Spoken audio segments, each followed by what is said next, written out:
আল্লাহ তাআলা মূলত আমাদের নজর দিতে বলেছেন সুনিশ্চিত ভবিষ্যতের দিকে। বলে সুনিশ্চিত ভবিষ্যৎ কোনটা? চোখ দুটো বন্ধ হলেই শুরু হবে সুনিশ্চিত ভবিষ্যৎ। সুনিশ্চিত ভবিষ্যৎ কবর, সুনিশ্চিত ভবিষ্যৎ আখিরাত, সুনিশ্চিত ভবিষ্যৎ জান্নাত অথবা জাহান্নাম। আল্লাহ তাআলা আমাকে আপনাকে মূলত ওই সুনিশ্চিত ভবিষ্যতের জন্য কি পাঠাইছি এটার দিকে নজর দিতে বলেছেন। যে দুনিয়ায় তো টাকা জমাইছি, হায়াত যদি থাকে, বেঁচে থাকলে বুড়াকালে চলতে পারবো, কিন্তু সুনিশ্চিত ভবিষ্যৎ ওই আখিরাত, ওইখানে ভালো থাকার জন্য আমি কি পাঠাইলাম, কি জমাইলাম, এইটার দিকে আমাদের নজর দেওয়ার দরকার আছে না না? তাহলে বান্দা আল্লাহ তাআলাকে ভয় করবে। বলে কেন? বলে বান্দার স্রষ্টা হলেন আল্লাহ, আমাকে আপনাকে সৃষ্টি করেছেন আল্লাহ, আমাদের রব প্রতিপালক হলেন আল্লাহ, আমাদের রিজিক দাতা হলেন আল্লাহ। বান্দা আল্লাহর আজমতের দিকে খেয়াল করে ভয় করবে আল্লাহ তাআলাকে। আর এই ভয়ের মধ্যে থাকবে মোহাব্বত, এই ভয়ের মধ্যে থাকবে ভালোবাসা। বলে তাকওয়ার আরেক অর্থ হলো বিরত থাকা। কিসের থেকে? বলে আল্লাহ তাআলা যা নিষেধ করেছেন সেগুলো থেকে। বুজুর্গানে দিন বলেন এই দুইটা শব্দের সমন্বয় যদি ঘটানো হয়, বলে তাকওয়া কাকে বলে? বলে আল্লাহর আজমতের দিকে মোহাব্বতের সাথে ভয় করে তার নিষেধ বিষয়গুলো থেকে বেঁচে থাকার নাম হলো তাকওয়া। আর যেই মুমিন এই কাজ দুইটা করবে, বলে সেই মুমিন হয়ে গেল প্রকৃত মুত্তাকি। তাহলে আল্লাহ তাআলা আমাদেরকে আপার ক্লাসের মুত্তাকি হওয়ার নির্দেশ দিয়েছেন, যারা ঈমানদার তাদের জন্য। কোরআনুল কারীমের অন্যতম একটা বৈশিষ্ট্য হলো, কোরআনে আল্লাহ তাআলার যত নির্দেশ আছে, আল্লাহ তাআলা শুধু নির্দেশ করেন তা না, ওই নির্দেশ বাস্তবায়নের পদ্ধতিও আল্লাহ তাআলা বলে দেয়। সুবহানাল্লাহ। একটা হলো শুধু আদেশ দিছে, আল্লাহ তাআলা শুধু আদেশ দেন না, আদেশ দেওয়ার সাথে সাথে তিনি এটাও জানায় দেন কেমনে এই আদেশ বাস্তবায়ন করবা। এটা সাধারণত দুইটা পদ্ধতিতে হয়। একটা হলো আদেশ করার সাথে সাথে ওই আদেশ বাস্তবায়নের পদ্ধতি আল্লাহ সুস্পষ্টভাবে বলে দেন। আরেকটা হলো সুস্পষ্টভাবে বলেন না, তবে তিনি মোটামুটি ইঙ্গিত দিয়ে দেন, সূত্র দিয়ে দেন যে তুমি যদি এই জায়গায় যাও, এই কাজ করো, তাহলে আমার এই আদেশ বাস্তবায়নের পদ্ধতি জানতে পারবা। যেমন একটা উদাহরণ দেই, ঈমানের পরে সবচেয়ে গুরুত্বপূর্ণ ইবাদত হলো নামাজ। ঈমানের পরে সবচেয়ে গুরুত্বপূর্ণ ইবাদত কি? জোরে বলেন। নামাজের আদেশ আল্লাহ তাআলা দিয়েছেন কোরআনে। কিন্তু কেউ যদি এই চিন্তা করে যেই আদেশ কোরআনে আছে ওই আদেশ কেমনে বাস্তবায়ন করব, এটাও স্পষ্টভাবে কোরআন থেকে শিখব, কিন্তু বাস্তবতা ভিন্ন। যদিও আল্লাহ তাআলা কোরআনুল কারীমের মধ্যে নামাজের আদেশ দিয়েছেন, এই চিন্তা করে এই কোরআন যদি এই পৃথিবীর শ্রেষ্ঠ আলেমদেরকে ধরিয়ে দেওয়া বলা হয় যে আমরা ফজরের 2 রাকাত নামাজ যেই পদ্ধতিতে পড়ি, যা যা পড়ি, যা যা করি, একেবারে সব কিছু শুধু কোরআন থেকে বের করে দিবেন, হাদিসের কাছে যাইতে পারবেন না, নবীর সুন্নাহ ধরতে পারবেন না। কিয়ামত পর্যন্ত যদি হায়াত দিয়ে দেওয়া হয় আর শুধু কোরআন থেকে যদি 2 রাকাত ফরজ নামাজ বা সুন্নাত নামাজের পদ্ধতি বের করতে বলা হয়, বলেন তো সমগ্র পৃথিবীর উলামায়ে কেরাম একত্রিত হয়ে শুধুমাত্র কোরআন থেকে ফজরের 2 রাকাত নামাজ যেভাবে পড়া হয় এটা বের করতে পারবে নাকি? সম্ভব না। কেন সম্ভব না? বরং কারণ নবীজি জানায়া দিয়েছেন নামাজের আদেশ আল্লাহ তাআলা কোরআনুল কারীমের মধ্যে করেছেন ঠিক, কিন্তু নামাজ পড়ার পদ্ধতি সুস্পষ্টভাবে আল্লাহ বলে দেন নাই। সেই জন্য নবীজি বলেন সল্লু কামা রাআইতুমুনি উসাল্লি, নামাজের আদেশ তো আল্লাহ তাআলা করেছে, কেমনে নামাজ পড়বা? নবীজি বলেন, আমাকে যেভাবে নামাজ পড়তে দেখো সেইভাবে তোমরা নামাজ পড়ো। তাহলে নামাজের আদেশ করেছেন আল্লাহ, আর এই পদ্ধতি শেখার ব্যবস্থা আল্লাহ তাআলা আমার আপনার নবীর মাধ্যমে আমাদের কাছে দিয়েছেন। এক একটা উদাহরণ দিতে গেলে লম্বা সময় চলে যাবে। মূল কথা হলো, আল্লাহ তাআলা কোরআনুল কারীমের মধ্যে যখন কোনো আদেশ দেন, হয়তো ওই আদেশ বাস্তবায়নের সুস্পষ্ট নীতিমালা পদ্ধতিও বইলা দেন। যদি সুস্পষ্টভাবে না বলেন, কমপক্ষে ইশারা ইঙ্গিত দিয়া বুঝায়া দেন, জানায়া দেন যে এই জায়গায় যাও, তাহলে আমার আদেশের বাস্তবায়ন কিভাবে করতে হবে পাবা। আর তাকওয়ার ব্যাপারে আল্লাহ তাআলা নির্দেশ দেওয়ার পর আল্লাহ তাআলা কোনো ইঙ্গিত দেন নাই, বরং কোরআনুল কারীমের বিভিন্ন জায়গায় সুস্পষ্টভাবে মুত্তাকি হওয়ার পদ্ধতিগুলোও আল্লাহ তাআলা জানিয়ে দিয়েছে। এজন্য মনে রাখতে হবে যে কোরআনে যখন, শরীয়তে ইসলামে অনেক কিছু আছে হারাম, যেটা আপনি কোরআনে পাবেন না। এই হারাম করছে কে? বলে মুহাম্মাদুর রাসূলুল্লাহ সাল্লাল্লাহু আলাইহি ওয়াসাল্লাম। আমার আপনার নবী হলেন শরীয়ত প্রণেতা। যেমন আদালতে আছে না আইনজীবী, আইনজীবী কারা? বলে আইন প্রণেতা যেই আইন প্রণয়ন করেছেন, ওই আইনের উপরে যারা নিজেদের কাজকর্ম করে, ওই উকালতি করে, বলে এরা হলো আইনজীবী। আইনজীবী আর আইন প্রণেতার মধ্যে তফাৎ আছে। আইন প্রণেতা হলো আইন লেখে যে এটা করলে এটা হবে, এটা করলে এটা হবে। এইটার আলোকে আইনজীবীরা কোর্টের মধ্যে মামলা লড়ে। নবীজি সাল্লাল্লাহু আলাইহি ওয়াসাল্লাম শরীয়ত প্রণেতা। এজন্য নবীজির কথার মাধ্যমে অনেক কিছু হালাল আছে, অনেক কিছু হারাম নবীজির কথার মাধ্যমে হয়েছে। তাহলে আল্লাহ তাআলা মুত্তাকি হওয়ার নির্দেশ দিয়েছেন। যেমন এক জায়গায় আল্লাহ তাআলা বলেন, ইয়া আইয়ুহাল্লাযীনা আমানুত্তাকুল্লাহ, হে ঈমানদারেরা তোমরা মুত্তাকি হও। আমরা যদি জিজ্ঞাসা করি আল্লাহ কেমন করে মুত্তাকি হব, আল্লাহ তাআলা কেমন যেন জবাব দিয়ে বলেন, ওয়া কুনু মা'আস সাদিকিন। আল্লাহ রাব্বুল আলামিন বলেন, ও বান্দারা মুত্তাকি হও। কিভাবে হব? আল্লাহ তাআলা বলেন, সত্যবাদীদের সঙ্গী হয়ে যাও, সত্যবাদীদের সঙ্গী হয়ে যাও। সত্যবাদিতা এমন একটা গুণ, বুজুর্গানে দিন বলেন, যেই ব্যক্তি আসলেও সত্যবাদিতার গুণে গুণান্বিত হতে পারে, বাকি সমস্ত ভালো গুণ তার মধ্যে পাওয়া যায়। আল্লাহ তাআলা তো আবেদিন বলেন নাই, যাকিরিন বলেন নাই যে ইবাদত করনে ওয়ালাদের সঙ্গী হয়ে যাও, জিকির করনে ওয়ালাদের সঙ্গী হয়ে যাও। আল্লাহ তাআলা বলেছেন সাদিকিনদের সঙ্গী হয়ে যাও। তার মানে কি? তার মানে বুজুর্গানে দিন বলেন যে এই গুণটা হলো এমন এক গুণ, এই গুণ যে পরিপূর্ণ অর্জন করে তার মধ্যে বাকি সমস্ত গুণ এমনিতেই উপস্থিত থাকে। এটা গল্প কই, তাইলে কথাটা বুঝতে আর একটু সহজ হবে। আগের আমলে মানুষজন কোনো মতে ম্যাট্রিক আইয়া পাশ করলে মনে করত এই ব্যক্তি অনেক শিক্ষিত। ম্যাট্রিক আইয়া পাশকে অনেক উচ্চ শিক্ষা সাধারণত গ্রামের মানুষ আগে মনে করত। 2-4 গ্রাম ঘুরা অনেক সময় একটা দুইটা ম্যাট্রিক আইয়া পাশ পাওয়া যেত না। যদি কোনো গ্রামে এমন হইতো 3টা লেটার নিয়ে ম্যাট্রিক পাস করছে, 5 গ্রাম দূর থেকে ওরে দেখতে যাইতো যে কে রে 3টা লেটার পাইয়া ম্যাট্রিক পাস করছে।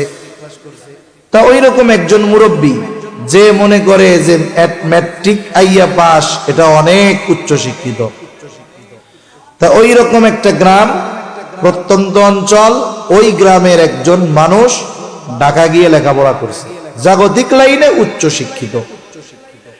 এখন সে মোটামুটি অনার্স মাস্টার্স কমপ্লিট করছে, পিএইচডি করতেছে, সাথে সাথে মনে করেন আবার বিসিএস পরীক্ষা দিয়ে উত্তীর্ণ হয়ে বড় সরকারি চাকরি করতেছে।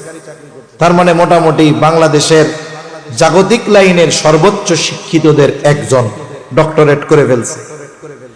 ওই লোকটা গ্রামে আসছে, আশেপাশের 2-4 গ্রামের লোকজন দেখতে আসছে যে এইরকম এলাকায় অনেক বড় উচ্চ শিক্ষিত মানুষ, তারে না দেখতে গেলে হয়? অনেক মানুষ দেখতে আসছে। সাথে সাথে ওই রকম একজন মুরব্বীও এসেছেন, যিনি মনে করেন যে ম্যাট্রিক পাশ করলে এই বেটা অনেক শিক্ষিত। সবাই দেখতে আসছে, দেখে কথা বলে সবাই চলে গেছে।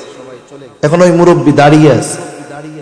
তা মুরব্বী এইবার লোকটাকে জিজ্ঞাসা করতেছে, বাবা, সকলের কাছে শুনলাম তুমি অনেক বড় শিক্ষিত মানুষ, অনেক লেখাপড়া করছো, তা তুমি কি কি লেখাপড়া করছো বাজার? তা উনি বলতেছে যে আমি ঢাকা ইউনিভার্সিটি থেকে অনার্স করছি, মাস্টার্স করছি, বিসিএস দিয়েছি, পিএইচডি করেছি অমুক বিষয়ের উপরে, এইগুলো সব শেষ করছি। তা মুরব্বী মানুষ কি বুঝে? ম্যাট্রিক পাস করলে বড় শিক্ষিত। এখন ম্যাট্রিক পাসের কথা তো আর কয় নাই। এখন মুরব্বী জিজ্ঞাসা করে, বুঝলাম এত লেখাপড়া করছো, তা বাজান তুমি কি আইএ পাস করছিলা বাজান? কথা বুঝেন নাই মনে হয়। এখন মুরব্বী মনে করছে কি আইএ পাস অনেক পাস, এত কথা কইলো, আইএ পাসের কথা তো কইলো না, কেমন বড় শিক্ষিত হইল? বলেন তো, যে অনার্স করতে চায় তাকে তো অবশ্যই আগে আইএ পাস করতে হবে, এইচএসসি পাস করতে হবে। মনে করেন একজন জিজ্ঞাসা করছে এক আলেমকে, আপনার নাম কি? বলতেছে আমার নাম মুফতি আব্দুল্লাহ। কথার কথা। এখন সে জিজ্ঞেস করে, আপনি মুফতি বুঝলাম ভাই, আপনি কি মৌলানা হয়েছিলেন নাকি? এখন বলেন তো, যেই লোক মাওলানা হয় নাই, দাওরা পাস করে নাই, সে কি মুফতি হইতে পারবে? ইফতা পড়ার যোগ্যতাই তো তার হয় নাই। তার মানে দেখেন, কেউ যদি বলে আমি মাস্টার্স কমপ্লিট করছি, তাহলে সে অনার্স কমপ্লিট করা, সে এইচএসসি পাস করা, সে এসএসসি পাস করা, সে জেএসসি পাস করা, সে পিএসসি পাস করা। তার মানে বোঝা গেল কি আগের সবগুলা তার মধ্যে আছে, এই জন্যই মাস্টার্স সে পাস করতে পারছে। অনুরূপ ভাবে সাদিকিন, সত্যবাদীদের সঙ্গী হও। আরে সত্যবাদী তো সেই হতে পারে বলে বাকি ভালো গুণগুলো যার মধ্যে আছে। আল্লাহ রাব্বুল আলামিন এই জায়গায় সাদিকিনদের সঙ্গী হওয়ার কথা বললেন, সাথে সাথে আরেকটা বিষয়ের দিকে খেয়াল রাখা, এটা হলো সোহবত, সঙ্গ, সংস্পর্শ, সাথে থাকা। এই যে ভালো মানুষের সাথে থাকার দ্বারা কি হয়? বলে ভালো গুণ তার মধ্যে আসে। আপনি আমি যদি আমাদের জ্ঞানকে, আমাদের চরিত্রকে উন্নত করতে চাই, বলে কি করতে হবে? আমার স্তর হলো এই জায়গায় ভালোর স্তর। আমাকে আমার চাইতে যে ভালো তার সঙ্গ যদি গ্রহণ করি, তাহলে আমার মধ্যে ভালো গুণ বাড়বে নাকি কমবে? আবার আমি ভালো এতটুক, কিন্তু আমার বন্ধু বান্ধবগুলো খারাপ, মানে নিচে। এখন আমি যত ভালো হই, খারাপগুলার সাথে যদি মিশি, বলেন তো আমি আগের চাইতে ভালো হব না খারাপ হব? তাহলে বোঝা গেল সঙ্গের একটা প্রভাব আছে, সোহবতের প্রভাব আছে। গ্রামের ভাষায় বলে সঙ্গ দোষে লোহাও ভাসে। আমি আপনি যদি এই সমস্ত ভালো মানুষগুলার সাথে সঙ্গী হই, সময় দেই, তাহলে তাদের মধ্য থেকে ভালো গুণগুলো আমার আপনার মধ্যে আসবে। মনে রাখতে হবে, চুম্বকের একটা আকর্ষণ শক্তি আছে, সে আরেকটা লোহাকে আকর্ষণ করতে পারে। চুম্বকের চাইতে তুলনামূলকভাবে শক্ত হলো লোহা। লোহা যত শক্ত হোক না কেন, লোহার মধ্যে অন্য আরেকটা লোহাকে আকর্ষণ করার ক্ষমতা নাই।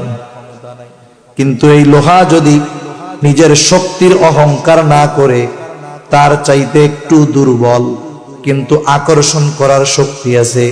ওই চুম্বকের সাথে 10-15 দিন লাইগা থাকে। বাড়িতে গিয়া খেয়াল করবেন, অনেক ছোট ছোট চুম্বক ঘরে থাকে, ওর সাথে ছোট লোহার টুকরা 2-1টা লাগায় রাখবেন। 15-20 দিন পরে যখন ওটা টান দিয়ে খুলবেন, লোহা যখন আরেকটা লোহার দিকে ধরা হবে, চুম্বকের সাথে থাকার কারণে ওই লোহার মধ্যেও আকর্ষণ করার কিছু যোগ্যতা চলে আসবে। এজন্য এই সুহবত, সংস্পর্শ, সঙ্গ এটা জীবনে সব জায়গায় দরকার। যেমন দেখেন না, অনেকের ভালো সন্তান খারাপ মানুষের সাথে মেশার কারণে, বন্ধু খারাপ হওয়ার কারণে ছেলে খারাপ হয়ে যায়। এজন্য একেবারে জীবনের শুরু থেকে নিয়ে বাচ্চা কাচ্চা যখন 6-7 বছর বয়স হয়, আস্তে আস্তে মা বাবার থেকে দূরে সরা শুরু করে। এটা সৃষ্টিগতভাবে আল্লাহ রেখে দিয়েছেন। এ সরবেই, আপনার ভালো লাগলেও সরবে, না লাগলেও সরবে। কিন্তু তখন আমার আপনার দায়িত্ব কি? যে ছেলে তো এখন সঙ্গী নির্বাচন করবে খেলার জন্য, চলার জন্য। আপনার আমার দায়িত্ব কি? বলে ওর সঙ্গীটা ভালো কিনা এটা যাচাই বাছাই করা, ওকে একটা ভালো সঙ্গীর সাথে জুড়িয়ে দেওয়া, ওর চেয়ে যে ভালো তার সাথে বন্ধুত্ব করায় দেওয়া। তাহলে কি হবে? ছেলেটা আস্তে আস্তে ভালো সঙ্গীর কারণে ওর মধ্যে ভালো গুণ আসবে। আর যদি বন্ধু খারাপ হয়, মোবাইল দেখাওয়ালা হয়, টেলিভিশন দেখাওয়ালা হয়, আস্তে আস্তে সন্তানের মধ্যে ওর খারাপ গুণগুলো চলে আসতে থাকবে। জীবনের প্রত্যেক ক্ষেত্রে সঙ্গর দরকার। আর মুত্তাকি হওয়ার জন্য এই গুণে গুণান্বিত মানুষের সাথে থাকা দরকার, সঙ্গ দেওয়া দরকার। আমি আপনি আমার আপনার কর্মস্থলে ওই রকম বন্ধু নির্বাচন করার দরকার। প্রতিষ্ঠান লেখাপড়া করি, ভালো সঙ্গী নির্বাচন করা দরকার। সাথে সাথে একজন আহলুল্লাহ বুজুর্গের হাতে নিজেকে সুপার্দ করে দেওয়া দরকার। যেই মুত্তাকি বান্দা, যেই সাদেক বান্দা আমাকে আপনাকেও তার মতো করে গড়ে তোলার যোগ্যতা রাখে, এরকম মানুষের সাথে সংস্পর্শতা দরকার। যেমন আপনাদের এখানে আজকে যিনি আসবেন, আজকের প্রধান অতিথি পীরে কামেল হযরত মাওলানা ফজলে ইলাহি সাহেব, পীর সাহেব উজানি, এই ধরনের মানুষের সংস্পর্শতা আমাদের দরকার, সুহবত আমাদের দরকার। তাদের সাথে সম্পর্ক রাখা এটা জরুরি। তাহলে মুত্তাকি হওয়ার জন্য 1 নাম্বার পদ্ধতি আল্লাহ বলেন সত্যবাদীদের সঙ্গী হয়ে যাও। 2 নাম্বার পদ্ধতি আল্লাহ তাআলা কোরআনুল কারীমের মধ্যে বলেন ইয়া আইয়ুহাল্লাযীনা আমানুত্তাকুল্লাহ। আল্লাহ তাআলা বলেন হে ঈমানদারেরা তোমরা মুত্তাকি হও। আমরা যদি এখন প্রশ্ন করি আল্লাহ আমরা কেমন করে মুত্তাকি হব, আল্লাহ তাআলা বলেন ওয়াল তানজুর নাফসুম মা কদ্দামাত লিগাদ। তুমি নিজের দিকে নজর দাও, আগামীর জন্য তুমি কি প্রেরণ করেছো। আগামী হইল ভবিষ্যৎ। যেমন আগামী কাল, এটা কি ভবিষ্যৎ। আগামী অথবা ভবিষ্যৎ এটা 2 ধরনের। একটা হলো অনিশ্চিত ভবিষ্যৎ, আর একটা হলো সুনিশ্চিত ভবিষ্যৎ। বাস্তবতা হলো আমরা অনিশ্চিত ভবিষ্যৎ নিয়ে যতটা চিন্তিত, যতটা মেহনত করি, যতটা ফিকির করি, সুনিশ্চিত ভবিষ্যৎ নিয়ে তার কিছুই করি না। যেমন একটা লোক সরকারি চাকরি পাইছে 20 বছর বয়সে, চাকরি করবে কয় বছর পর্যন্ত? বলে 62 বছর বয়স পর্যন্ত, তাই না? 62 বছরে অবসরে যাবে। ওই লোকটা যখন চাকরিতে ঢুকলো, চাকরি যখন শুরু হইল, বেতন পাওয়া শুরু হইল, বলেন তো সরকার তাকে পরিপূর্ণ বেতন দিয়ে দেয় নাকি তার বেতন থেকে কিছু টাকা কাইটা রাখে? এই টাকা কাইটা রাখে দিবে কোন সময়? ওই 62 বছর বয়সে চাকরি ছাড়ার পরে।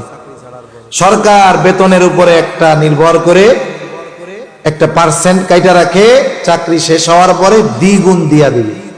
কেন দিবে? বলে দেবে এই কারণে এই লোকটা 30 বছর, 35 বছর, 40 বছর চাকরি করবার পর বার্ধক্যকালে যখন বাড়িতে যাবে 62 বছর বয়স, আর কাজ করার মতো তার ইচ্ছা থাকবে না। এখন তো মাসে মাসে বেতন পায়, খরচ চলে, ওই সময় তো আর চাকরি থাকবে না। সরকার কেমন যেন ওকে বলে চিন্তা কইরো না, এখন তোমার বেতন থেকে অল্প অল্প কইরা কাইটা রাখতাছি, ওই যে ভবিষ্যতে যখন চাকরি থাকবে না, চাকরি যখন ছাড়বা ওই সময়গুলো যেন চলতে পারো, এই জন্য যা কাইটা রাখবো সেইটার দ্বিগুণ পরিমাণ তোমারে ফেরত দিয়া দিব। কাইটা কাইটা যা রাখবো ফেরত দিব কয় গুণ? ভবিষ্যতে জানি তোমার টেনশন না থাকে। আবার সে নিজেও চিন্তা করে সব টাকা তো আমার লাগে না, আমিও কিছু জমাই, যেন বুড়াকালে বাড়ি গিয়া বসে বসে খেতে পারি। তাহলে এই লোকটা যে টাকা জমাচ্ছে ভবিষ্যতের জন্য, কিসের জন্য? আবার জোরে বলেন তো, এই ভবিষ্যৎটা সুনিশ্চিত না অনিশ্চিত? উনি যে 62 বছর পর্যন্ত বাঁচবে এর কোনো নিশ্চয়তা আছে? ওই টাকা উনি খাইতে পারবে এর কোনো নিশ্চয়তা নাই। অথচ কত গুরুত্ব সহকারে টাকাটা জমায়। আল্লাহ তাআলা মূলত আমাদের নজর দিতে বলেছেন সুনিশ্চিত ভবিষ্যতের দিকে। বলে সুনিশ্চিত ভবিষ্যৎ কোনটা? চোখ দুটো বন্ধ হলেই শুরু হবে সুনিশ্চিত ভবিষ্যৎ। সুনিশ্চিত ভবিষ্যৎ কবর, সুনিশ্চিত ভবিষ্যৎ আখিরাত, সুনিশ্চিত ভবিষ্যৎ জান্নাত অথবা জাহান্নাম। আল্লাহ তাআলা আমাকে আপনাকে মূলত ওই সুনিশ্চিত ভবিষ্যতের জন্য কি পাঠাইছি এটার দিকে নজর দিতে বলেছেন। যে দুনিয়ায় তো টাকা জমাইছি, হায়াত যদি থাকে, বেঁচে থাকলে বুড়াকালে চলতে পারবো, কিন্তু সুনিশ্চিত ভবিষ্যৎ ওই আখিরাত, ওইখানে ভালো থাকার জন্য আমি কি পাঠাইলাম, কি জমাইলাম, এইটার দিকে আমাদের নজর দেওয়ার দরকার আছে না? না, এই জন্য বুজুর্গানে দিন একটা শব্দের কথা আমাদের বলেন, একটা বিষয়ের কথা বলেন। বিষয়টা কি? বলে মুহাসাবা, হিসাবের কথা বলেন। টাকা পয়সার হিসাব না। টাকা পয়সার হিসাব তো মানুষ বহুত করে, এই হিসাব হলো নিজের একটা হিসাব। যেমন আপনাদের আশেপাশে অনেক বড় বড় বাজার, বড় বাজারে বড় বড় ব্যবসায়ী আছে। সব ব্যবসায়ী একদিনেই হুট কইরা বড় ব্যবসায়ী হয়ে যায় না। দেখা যাবে অনেক ব্যবসায়ী আছে ব্যবসা শুরু করেছে 3000 টাকা পুঁজি নিয়ে, কিন্তু এই ব্যক্তি অধ্যবসায়, এই ব্যক্তির ব্যবসার নীতিমালা, সততা, একটা সময় তাকে 3000 টাকার পুঁজি থেকে 3 কোটি টাকার মূলধনের মালিক আল্লাহ বানায় দিছে। ঠিক কিনা বলে? সফল ব্যবসায়ীদের কিছু গুণ আছে যেগুলো তারা প্রতিনিয়ত ফলো করে, খেয়াল করে। বলে গুণগুলো কি? গুণগুলোর মধ্যে অন্যতম গুণ হলো, যখন বাজারে সব দোকান বন্ধ হয়ে যায়, তারাও দোকানের শাটার নামায় দেয়। এইবার শাটার নামায়া দিয়া ভেতরে বসে সারা দিনের হিসাব করে। সাধারণত 4টি হিসাব তারা করে। কয়টা হিসাব? 4টা হিসাব। 1 নাম্বার হিসাব করে আজকে সারা দিনে বেচা কেনা কত হইল। 2 নাম্বার হিসাব করে আজকে সারা দিনে কয় টাকার মাল কেনা হলো। 3 নাম্বার হিসাব সারা দিনে বাকি কত টাকা দেওয়া হলো। আর 4 নাম্বার হিসাব এই সমস্ত কিছুকে সামনে রেখে বের করে আজকে বিক্রয়ের উপরে আমার এই লাভ্যাংশ কত। তার মানে 1 লাখ টাকা সেল দিলাম, লাভ কত আছে। যে যে ব্যবসায় প্রসিদ্ধ দক্ষ, বলে বিক্রয়ের উপরে লাভের অংশ সে বলে দিতে পারবে। হয়তো 19-20 হতে পারে। আপনি যদি মুদি দোকানদারকে গিয়া জিজ্ঞাসা করেন, ভাই তোমার যদি 1 লাখ টাকা বেচা কেনা হয় কয় টাকা লাভ হবে, ও একটা পরিমাণ বলবে, হয়তো 19-20 হতে পারে। তার মানে যে যে ব্যবসায় দক্ষ সে ওই ব্যবসার কত টাকায় কত লাভ সেটা বলে দিতে পারে। এখন হিসাব করছে বেচা কেনা 1 লাখ, কিন্তু বাকি গেছে 25,000। আর তার ব্যবসার হিসাব হলো 1 লক্ষ টাকার মাল বিক্রি হলে 20,000 টাকা লাভ হয়। এখন বলেন তো 25,000 যদি বাকি গিয়ে থাকে, আজকের দিনের লাভ তার পকেটে আছে, বরং আরো তার মূলধন থেকে 5,000 মানুষের পকেটে চলে গেছে। এখনো কি চিন্তা করবে? দোকানের অন্যান্য কর্মচারীদের বলবে, আগামীকালকে থেকে যদি আমার আব্বাও বাকি চাই দিবি না, এই 25,000 আমি কম বিক্রি করব। এই 25,000 যদি বাকি না দেই আমার তো 75,000 বিক্রি হবে। 75,000 হইলে আমার 15,000 লাভ থাকবে, আর লাভের টাকাটা আমার পকেটেও থাকবে। সেল বেশি দিয়া বাকি দিয়া মানুষের পকেটে নিজের টাকা দেওয়ার কোনো দরকার নাই। আগামীকাল থেকে সেল কম হোক, সব নগদ হবে। এই বইলা দোকানে তালা মেরে বাড়ি চলে গেল। এই যে 1 ঘন্টা হিসাব করার পরে কি হলো? বলে আগামী দিনের কর্মপন্থা নির্ধারিত হলো। যে আগামী দিন ব্যবসার পলিসি পদ্ধতি কি হবে, হিসাব করে বাড়ি গিয়া এই চিন্তা করে বাড়ি চলে গেছে। জীবনের মুহাসাবাও এরকম হবে। রাতে যখন সর্বশেষ আমরা ঘুমাইতে যাব, মাথার সাথে বালিশটা লাগামো। এখন তো কাম হইলো মাথার সাথে বালিশ লাগানোর আগে আপনি মোবাইল না থাকলে কাম হয় না, এটা বাদ দিতে হবে। চিকিৎসা বিজ্ঞান বলে এটা এমনিতেই ক্ষতি। এর একটা রেডিয়েশন আছে, নেটওয়ার্কের একটা রেডিয়েশন। এটা যত কাছে থাকে মোবাইল মানুষের তত ক্ষতি হয়, বাচ্চা কাচ্চার কাছে থাকলে ক্ষতি হয়। এজন্য রাতের বেলা উচিত মোবাইল না টিপে দূরে রাখা। আর মানুষ রাতে যখন একাকী থাকে, এই যে শুইছে, এই সময় সে তার ব্রেনটাকে যেদিকে নেয়, চিন্তাটাকে যেদিকে নেয়, তার ব্রেন চিন্তা ওই দিকেই যায়। মোবাইল দিয়া যদি শুরু করে ওইদিকে যাবে।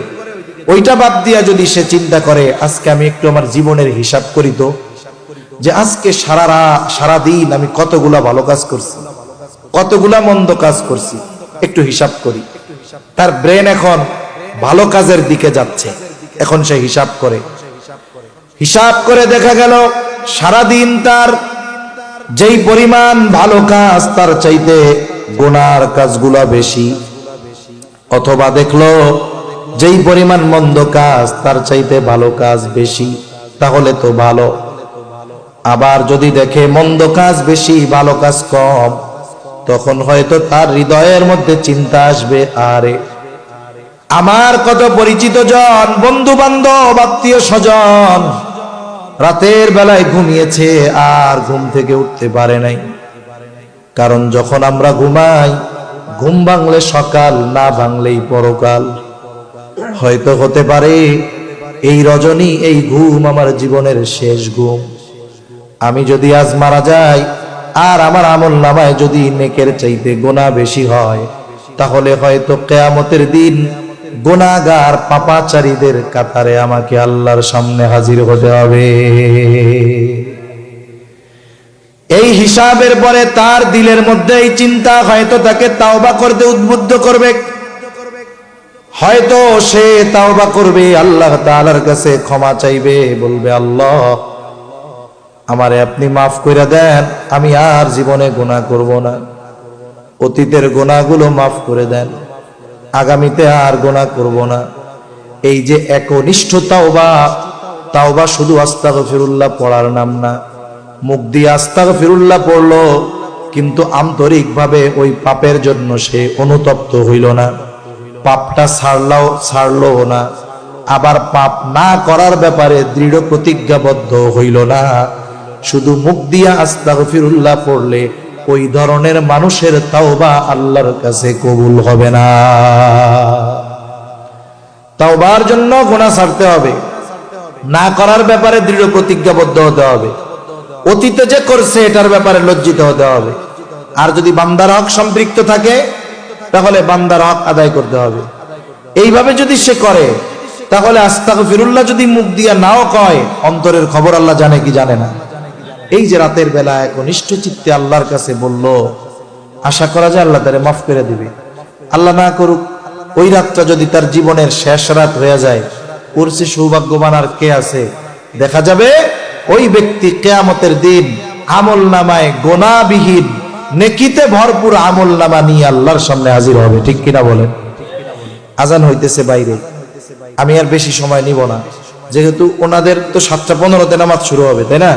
আমরা যদি 7:15-তে শেষ করে দেই, তাহলে ওনাদের নামাজে আর বিঘ্ন ঘটবে না। সুন্দরভাবে আপনারাও এরপরে নামাজ পড়বেন, এরপরেও ধারাবাহিকভাবে বুজুর্গানে দিন ওলামায়ে কেরাম আলোচনা করবেন। হ্যাঁ, 7:30, 7:15 পর্যন্ত করতেছেন। আচ্ছা, ঠিক আছে। তাহলে আশা করা যায় ওই ব্যক্তি আল্লাহ তাআলার দরবারে গুনাহমুক্ত হয়ে উঠবে। এজন্য বলেন, খালি ব্যাংকের টাকা পয়সার হিসাব করলে হইব? পোলায় বিদেশের তুন কটিংয়ে পাঠাইছে, এটি হিসাব করলে হইব? নিজের জীবনের হিসাবও করতে হবে যে আমি আখিরাতের জন্য কি পাঠাইলাম। এই চিন্তা, এই ভয় যার মধ্যে থাকে, এই লোকগুলো পাপ করতে পারে না, এই লোকগুলো গুনাহ করতে পারে না। বলেন তো, এই পৃথিবীর এমন কোন জায়গা আছে নাকি যেই জায়গায় গিয়ে আমি আপনি যদি কোনো গুনাহ করি, আল্লাহ তাআলা দেখবে না, এমন কোন জায়গা আছে?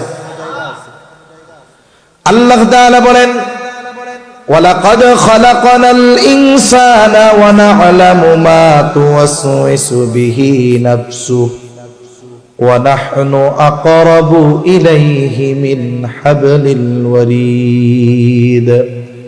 আল্লাহ তাআলা বলেন আমি মানুষ সৃষ্টি করেছি, শুধু তাই না, ওয়া না'লামু মা তুওয়াসওয়িসু বিহি নাফসুহু, বলে কোন জিনিস তার অন্তরের মধ্যে ওয়াসওয়াসা দেয় এটাও আমি জানি।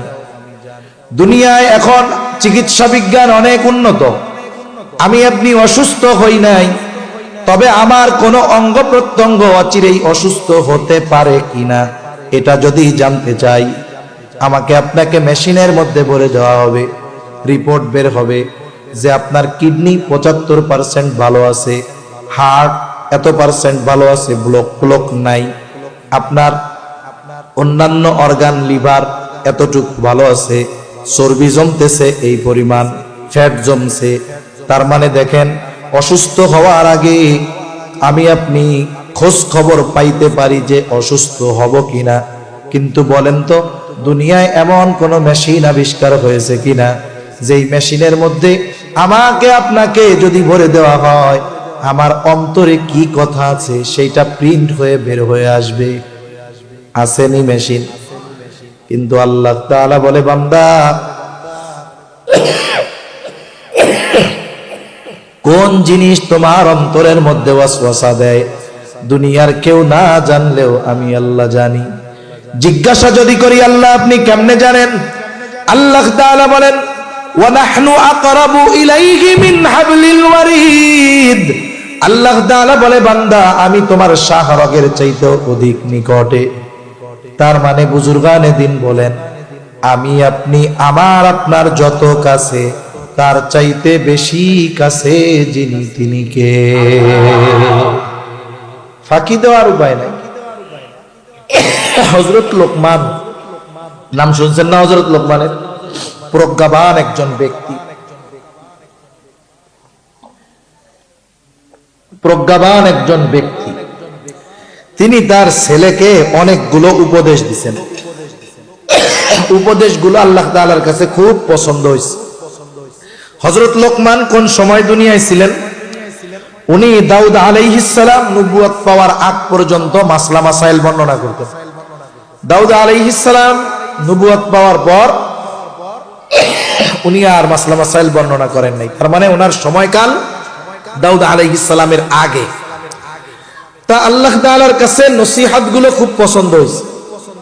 আল্লাহ দাউদ আলাইহিস সালামের উপরে কিতাব নাজিল করেছে, জবুর। ওইখানে আল্লাহ নসিহতগুলো নাজিল করেন নাই। তাওরাত নাজিল করেছেন মুসা আলাইহিস সালামের উপর, ওইখানে আল্লাহ তাআলা লোকমান আলাইহিস সালামের এই উপদেশগুলো নাজিল করেন নাই। ঈসা আলাইহিস সালামের উপরে ইনজিল নাজিল করেছেন, ওইখানে আল্লাহ নাজিল করেন নাই। উপদেশগুলো আল্লাহ রাইখা দিয়েছেন মুহাম্মাদুর রাসূলুল্লাহ সাল্লাল্লাহু আলাইহি ওয়াসাল্লামের উম্মতদের জন্য।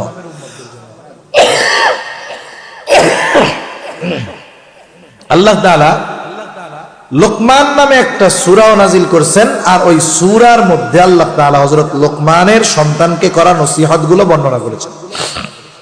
নসিহতগুলোর মধ্যে একটা নসিহত, ইয়া বুনাইয়া ইন্নাহা ইন তাকু মিসকালা হাববাতিন মিন খারদালিন ফাতাকুন ফি সখরাতিন আও ফিস সামাওয়াতি আও ফিল আরদি ইয়াতি বিহাল্লাহ।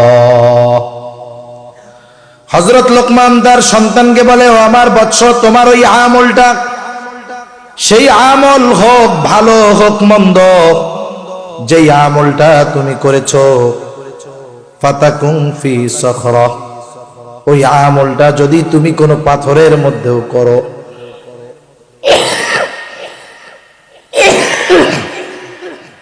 আল্লাহ যে কি দিছে সব আল্লাহর ইচ্ছা, উঠেই না কাশ। কি যে কষ্ট হয় কথা বলতে, 1 ঘন্টা কথা বললে মনে হয় 7 ঘন্টার কথা বলার কষ্ট হয়। কথা বলতে বলতে মাজা, পেট, জোরে বলা হয় কাশি, ব্যথা হয়ে গেছে, ওই ব্যথার থেকে জ্বর আসে। ওই যে নাপা খাইছি কিছুক্ষণ আগে, ওই ব্যথার জ্বর ছাড়ছে এই জন্য ঘামতেছি, আবার একটু গরম পানি খেয়েছি এই জন্য। তা বলতেছে তুমি যেই আমলটা করেছো, ইয়া বুনাইয়া ইন্নাহা ইন তাকু মিসকালা হাববাতিন মিন খারদাল, তোমার ওই আমলটা যেটা তুমি করেছো সরিষা দানা পরিমাণ হোক, ফাতাকুম ফি সাখরাহ, যদি তুমি ওই আমলটা কোনো পাথরের মধ্যেও করো, আও ফিস সামাওয়াত, আসমানেও যদি করো, আও ফিল আরদ, জমিনেও যদি করে থাকো, আমলটা কি পরিমাণ? বলে সরিষা দানা পরিমাণ, ছোট হোক আর এটা ভালো হোক আর মন্দ হোক, ইয়াতি বিহাল্লাহ, তোমার ওই আমলটাও যিনি হাজির করবেন তিনি কে?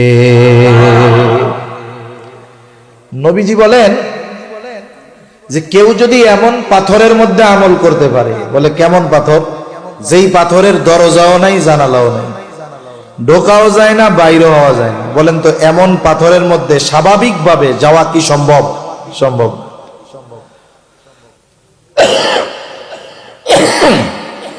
ওই অসম্ভব জায়গায় যদি কেউ যাইয়া কোনো আমল করে, ওই আমলটা যদি সরিষা দানা পরিমাণ হয়, ওই আমলটাও কিয়ামতের দিন হাজির করবেন কে? আল্লাহ।